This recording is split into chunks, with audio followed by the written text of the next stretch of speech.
और देखो मेरे विकास माशाल्लाह कितनी काम अच्छे करते हैं। और अल्लाह इसको गुज़ार दे मेरे बेटे को भी और सबको जो मेरी वीडियो देखते हैं, अल्लाह उनको कामयाब करे और अल्लाह उनको अपने हिफ्ज़-ओ-मान में रखे। आमीन सुम्मा आमीन। प्यारे दोस्तों, मेरी वीडियो को ज़रूर लाइक किया करो, लाइक और शेयर ज़रूर किया करो, सब्सक्राइब किया करो। बहुत-बहुत आपका शुक्रिया।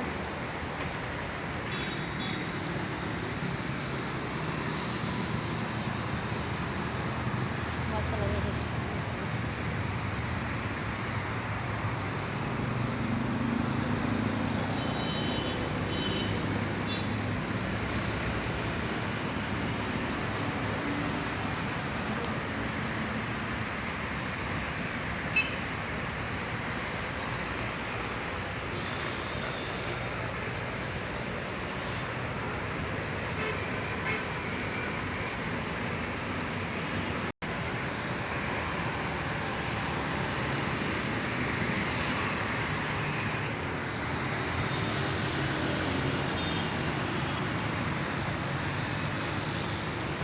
आज विकास बहुत मूड विच है, बहुत मूड विच है,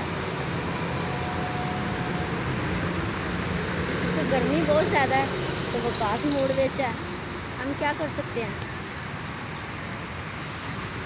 जहाँ वो कह रहा है हमें लेके जाए, हम नहीं जा सकते क्योंकि गर्मी बहुत तेज़ है। हम इस गर्मी में नहीं लेके जा सकते। खुदा हाफिज़।